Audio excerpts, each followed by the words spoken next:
قرآن حکیم کے بارے میں سوال ہے کہ قرآن بھی اولی الالباب کو بار بار مخاطب کرتا ہے اور آپ بھی عقل پر بہت زور دیتے ہیں، آخر یہ عقل ہے کیا؟ میں نے اور اللہ نے مل کے پلان بنائی ہوئے ہیں۔ بادشاہ صاحب کے what I understand about God is کہ اللہ نے اپنی جتنی تخلیقات بھی پیدا کی ہیں اس میں اس نے سب سے حسین عقل کو کہا ہے، اور کہا جب انسان نے اللہ نے عقل کو تخلیق کیا تو کہا مجھے چل کے دکھا، پھر عقل نے چل کے دکھائے، پتہ نہیں کیا نرت دیکھے اللہ نے، کیا انداز دیکھے کہ پروردگار عالم نے تبسم فرمایا اور کہا میں نے کیا خوبصورت چیز تخلیق کی ہے۔ اور جب اس کو حسن میں افضلیت دی اور پھر اس کو سوچا میں دوں کس کو، پھر اس نے کہا اِنَّا عَرَضْنَا الْأَمَانَةَ عَلَى السَّمَاوَاتِ وَالْأَرْضِ فَأَبَيْنَا وَأَشْفَقْنَا مِنْهَا وَحَمَلَهَا الْإِنسَانُ۔ پھر میں نے کہا زمین و آسمان کی مخلوقات بھائی کوئی ہے جو میری اس خوبصورت نعمت کا حق ادا کرے، اور سارے بھاگ گئے کیونکہ نعمت بھی ملتی تھی، کچھ خطرات بھی تھے، تو جب خطرات دیکھے تو سارے بھاگ گئے۔ وَحَمَلَهَا الْإِنسَانُ، انسان آگے بڑھا اور اسے اٹھا لیا۔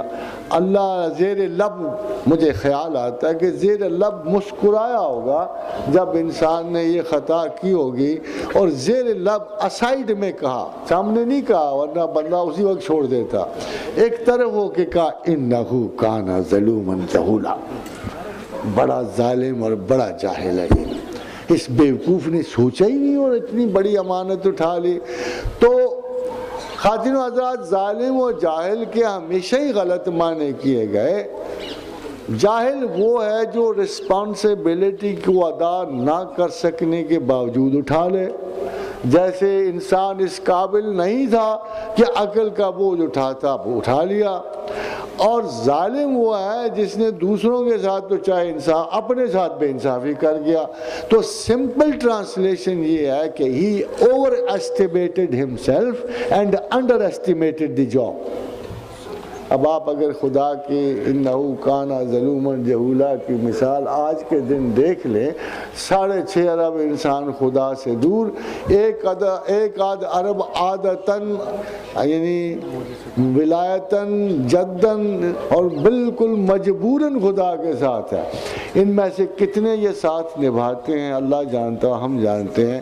یہ عقل اتنی پیاری تھی اللہ کو کہ اللہ نے کہا اے عقل جب میں نے تجھے پیدا کیا تو دوں گا تو تیرے سبب دوں گا، چھینوں گا تو تیرے سبب چھینوں گا، جو مجھے چاہے گا تیری وجہ سے چاہے گا، جو مجھ سے دور ہوگا تیری وجہ سے دور ہوگا۔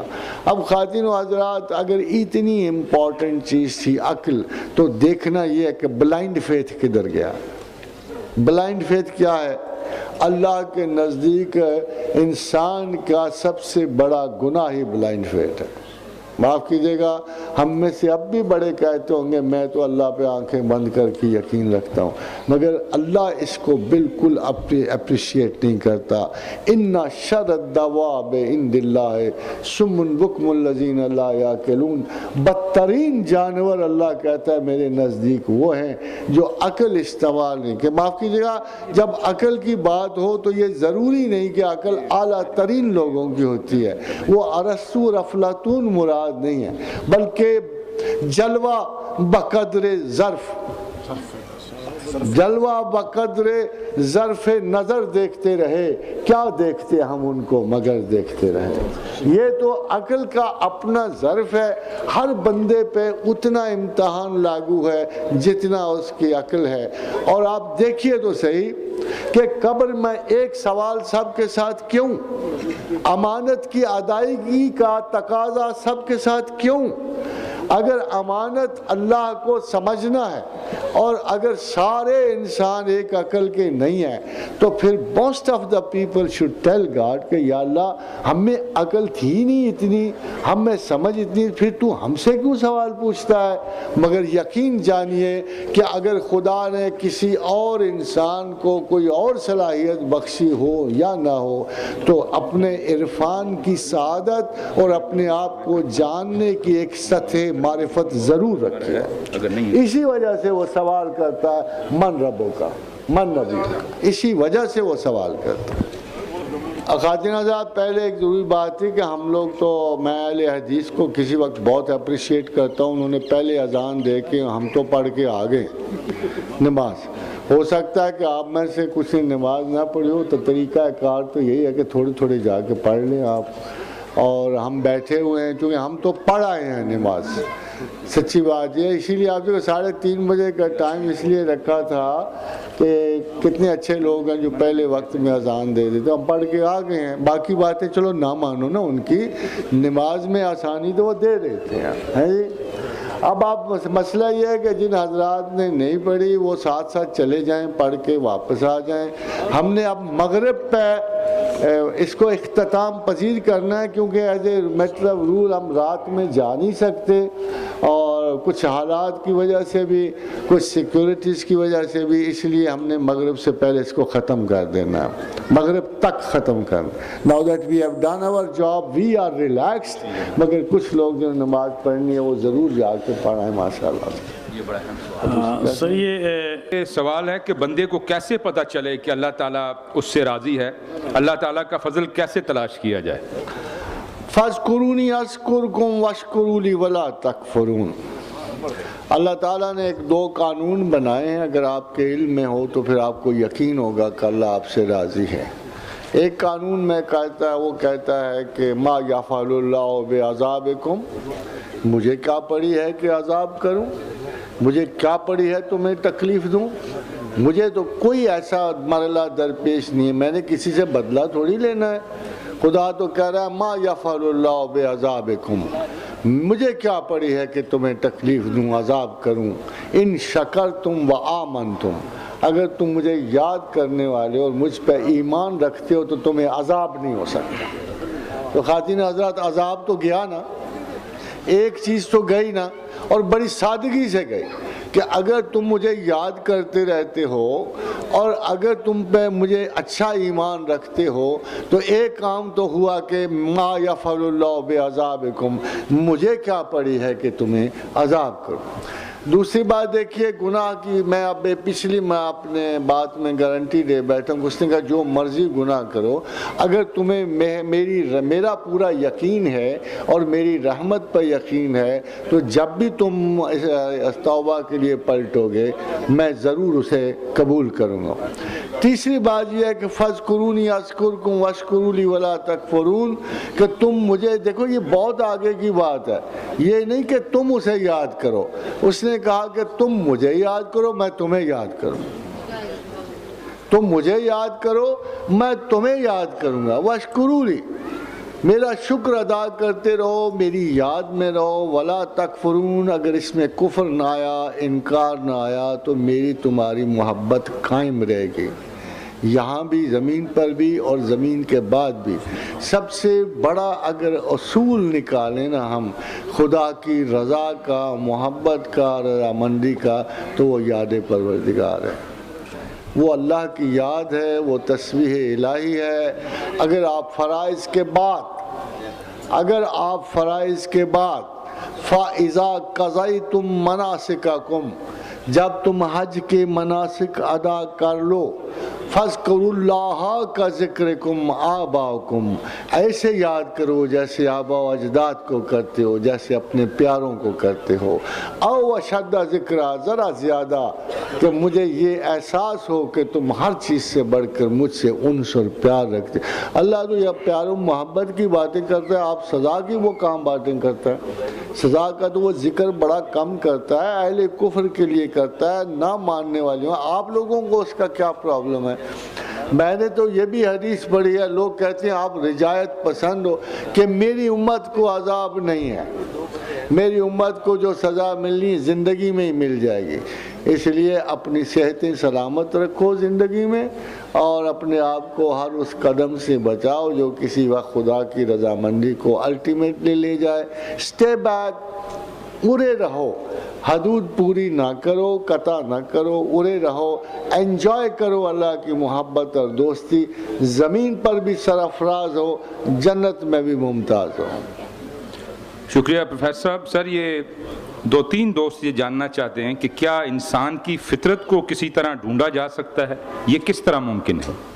ڈھونڈا جا سکتا ہے یا تبدیل کیا جا سکتا ہے؟ جی ہاں، میں نے آپ سے عرض کی کہ ہم تبدیلی کے لیے کس کی طرف دیکھتے ہیں۔ حدیث رسول مکمل ہے، بڑی واضح ہے کہ فرمایا کہ اگر کوئی کہے کہ احد پہاڑ سونے میں بدل گیا ہے تو مان لینا، اگر کوئی کہے کہ کسی کی فطرت بدل گئی ہے تو نہ ماننا۔ اب اس حدیث کے ہوتے ہوئے فطرت کا بدلنا ناممکن ہے، مگر ناممکن کو ممکن کرنے والی صرف اللہ کی ذات ہے۔ اور جب آپ خشوع و خضوع تو بڑا پرانے لفظ ہیں، مگر جب اخلاص و محبت سے آپ اللہ کی طرف رجوع کرتے ہو تو وہ یقیناً آپ کی فطرت کو آپ کے لیے سہل بنا دیتا ہے اور اس کو آپ کے لیے مصیبت کا باعث نہیں بننے دیتا۔ شکریہ سر۔ جاننے والے یہ جاننا چاہتے ہیں کہ ایک مرتبہ آپ نے یہ فرمایا تھا کہ اسپیس میں ایسی ٹریجیکٹریز ہیں جن کے ذریعے فرشتے آسمان پر چڑھتے اور اترتے ہیں، انہیں اللہ نے ذی المعارج کہا ہے، برائے کرم اس کے بارے میں کچھ بتائیے۔ خادم صاحب، میں جب امریکہ گیا تو میرے ذہن میں لفظ کوریڈور مجھے اچھا لگتا تھا، ایسے اٹکا ہوا تھا۔ تو وہ ایک پروفیسر صاحب آئے جو ہیڈ آف ڈپارٹمنٹ تھے ریلیٹیوٹی اور کوانٹم کے، بات چیت شروع ہوئی تو میں نے کہا میرے یقین کے مطابق ایسے ضرور کوریڈورز موجود ہیں کہ جن سے آدمی آسانی سے گزر کے اللہ تک پہنچ سکتا ہے۔ تو میرا خیال یہ ہے کہ یہ کوریڈورز کس لیول پہ ہیں، یعنی طبیعیاتی لیول پہ ہیں یا مابعد طبیعیاتی لیول پہ ہیں، یہ کس لیول کے مجھے نہیں پتا، مگر مجھے یقین ہے کہ کوئی فریکوینسی کی ایسی لہر موجود ہے کہ میرے منہ سے بات نکلتے ہی اللہ اسے لے لیتا ہے، اور اللہ سے نکلے تو میرے دل میں آ جاتی ہے۔ تو یہ فریکوینسی، میں نے اس کا نام کوریڈورز رکھا۔ تو اس نے مجھے کہا کہ professor we are not using this term as corridor, we use اس ایز اسٹیئرس۔ تو اس نے کہا کہ ہم اسے کوریڈورز نہیں کہتے، اسٹیئرز کہتے ہیں۔ اور ایسے ہی ہم نے بڑی اسٹیئرز ایسی ڈسکور کی ہیں کہ جو کائنات میں بہت جلدی فاصلے طے کر لیتے ہیں۔ ایک کی وہ مثال مجھے بتا رہا تھا کہ زحل میں جو ٹریجیکٹری ہم نے ڈسکور کی ہے، ہم 8 منٹوں میں وہاں پہنچ سکتے ہیں بشرطے کہ ہمارے اسباب ہوں، تو which was too less a number. تو اصل میں جب میں واپس آیا تو میں قرآن پڑھ رہا تھا تو مجھے بڑی حیرانی یہ ہوئی کہ خداوند کریم اپنے آپ کو سیڑھیوں والا کہتا ہے۔ یعنی میری ٹرم رومانٹک تھی اور لٹریری تھی، اور اللہ نے سائنٹیفک ٹرم استعمال کی، ذی المعارج کہا کہ میں سیڑھیوں والا ہوں۔ اور آپ کو یاد ہوگا کہ معراج کے دن جب رسول اکرم صلی اللہ علیہ وسلم بیت المقدس سے بڑھے تو فرمایا میرے لیے سیڑھی لائی گئی، اور لفظ یاد رکھیے لائی گئی، یعنی ادھر بائی فورس بائی طاقت کوئی ایسے پروسیجرز موجود ہیں آسمانوں میں کہ جو متحرک ہیں، جو لائے جا سکتے ہیں، جو اٹھائے جا سکتے ہیں، کہ جن میں داخل ہو کے تو انسان جو ہے کائنات بالا میں کسی نہ کسی جگہ پہنچ سکتا ہے۔ پھر جب میں آیا تو ایک سائنسدان نے مجھے مثال دی، وہ مثال آپ کو دکھا دیتا ہوں۔ تو اس نے کہا کہ اگر ہم کاؤنٹنگ میں دیکھیں تو یہ فاصلہ اس فاصلے سے بہت زیادہ ہے، اور there is no possibility to reach یہ جہاں میرے انگوٹھے ہیں، بٹ if the universe اس طرح راؤنڈ ہو جائے، ایلپٹیکل ہو جائے، تو یہ دونوں انگوٹھے اس جہاں ملیں گے تو یہاں اگر سوراخ کر لیا تو کتنا قریب ہوگا۔ اگر اس کو اس صورت میں جوڑ لیا جائے، جب یہ یہاں کھلے ہوئے ہوں گے تو اس سے میکسیمم ڈسٹنس، مگر جب اس کو الٹا کے اگر کائنات کی یہ صورت بن جائے تو یہ دونوں اتنے قریب ہوں گے کہ پلک جھپکنے میں ایک دوسرے میں آ جائیں۔ Perhaps within universes maybe there are many shapes, many forms which can always join one end to the other end. اور یہ اللہ کے علم میں ہے، شاید اب انسانوں کو اس کا تھوڑا بہت سراغ ملنا شروع ہو گیا ہے، because they are getting more convinced کہ یونیورس میں اسٹیئرز موجود ہیں جو فاصلوں کو بالکل ختم کر دیتے ہیں۔ مگر وہ کہتے ہیں وہ ہاتھی میں جو کیا نا لنکا میں جو چھوٹا وہ بھی 52 گز کا ہو سکتا ہے، جو چھوٹی سی سیڑھی ہو وہ بھی کو 1 ملین لائٹ ایئرس کی ہو، اس کو آپ کیا کر سکتے ہیں؟